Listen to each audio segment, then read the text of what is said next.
work life, sosmed manager, dan graphic designer. Aku sempat bilang di video sebelumnya kalau aku itu dapat opportunity sebagai sosmed manager. Itu role utamanya. Role utamanya bukan graphic designer. Tapi aku tetap jadi editor juga gitu.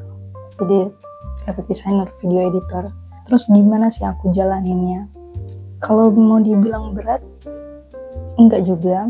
Skill aku di bidang desain dan editing itu kan udah terlatih sebelumnya, dan itu terus berulang-ulang sampai akhirnya aku dapat di bidang yang baru, yaitu managing sosmed, which is itu bukan sekedar juga nge-manage, tapi di situ aku harus paham yang namanya digital marketing. Ini udah di luar lagi, penting-penting aja sih sebenarnya untuk apalagi di zaman sekarang ya, untuk kita sebagai desainer, ilustrator itu untuk paham juga soal marketing, digital marketing apalagi, dan paham sosmed, karena dunia sekarang itu semuanya udah di sosmed. Jadi ya mau nggak mau kita harus terjun di situ juga. Nah, gimana aku jalaninnya? Keteteran pernah, tapi di sini kan aku nggak kerja sendiri juga, ada tim, walaupun tim kami itu masih sedikit orang. Selain sosmed managing itu dan digital marketing itu sebagai pekerjaan utama aku, walaupun begitu itu jadi bermanfaat buat aku karena aku jadi paham gimana untuk bangun personal branding aku atau bahkan bisnis yang aku jalanin.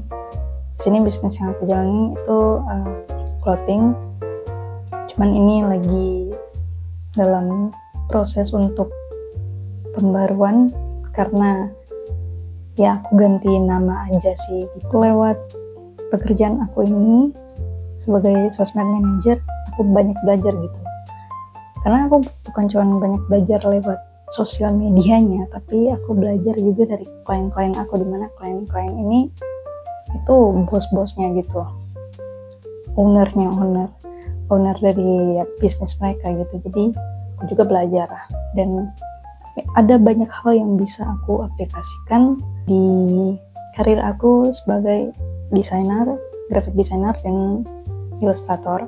Gimana sih aku memfokuskan agar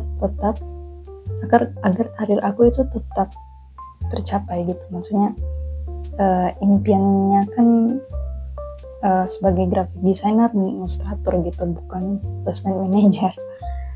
Nah, gimana sih aku ngefokusinnya? Buat kalian yang mungkin juga di posisi yang sama kayak kalian berimpian untuk jadi graphic designer dan ilustrator yang profesional, tapi kalian masih bekerja di bidang lain, kalian tetap fokusin aja pekerjaan utama kalian itu, dan ya lakukan yang terbaik.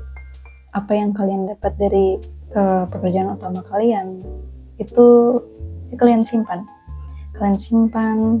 mungkin penghasilannya kalian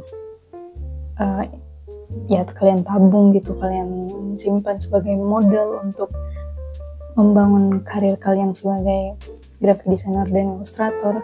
Atau apa yang kalian dapat, mungkin pelajaran-pelajaran atau value, itu kalian aplikasikan ke karir kalian gitu.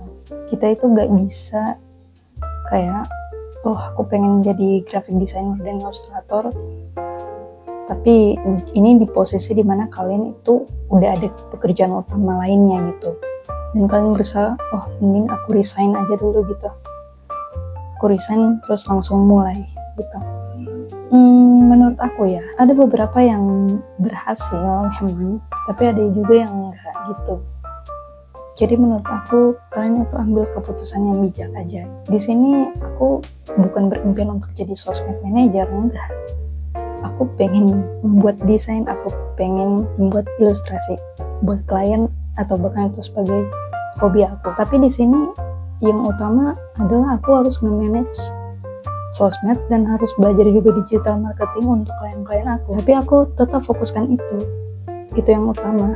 Apapun yang aku dapat, hal positif apapun yang aku dapat dari pekerjaan utama ini, itu pasti jadi bekal buat karir aku nanti, pasti.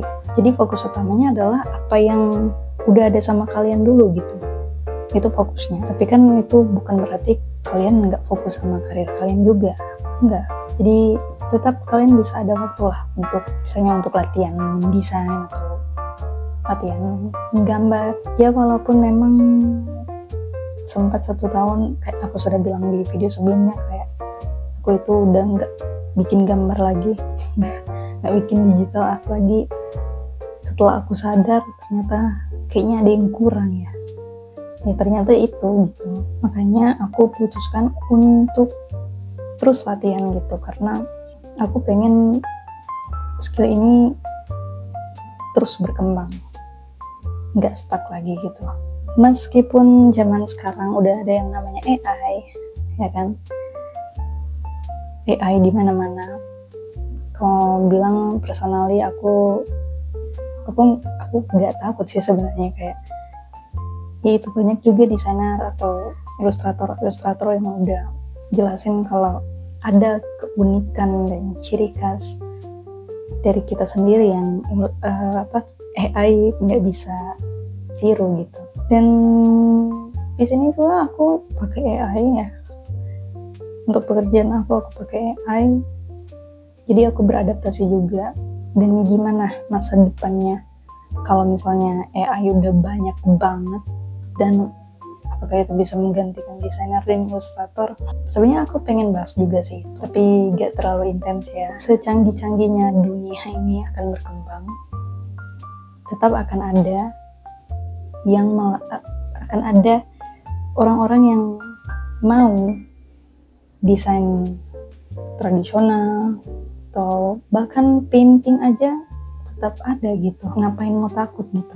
Kalian harus takut kalau kalian nggak mempersiapkan diri. Kalau kalian mempersiapkan diri, kalian fokus, kalian belajar terus, dan ya beradaptasi aja gitu dengan AI gitu, dan fokus sama keunikan kalian sendiri, cerita kalian sendiri, persona kalian sendiri, pasti akan berhasil, pasti akan bisa. Buat kalian yang pengen sharing juga soal pekerjaan kalian atau bahkan karir kalian atau soal AI, kalian bisa komen di bawah, nanti aku baca, nanti aku juga balas-balasin, dan ditunggu video-video berikutnya. Ya, itu aja. Bye bye.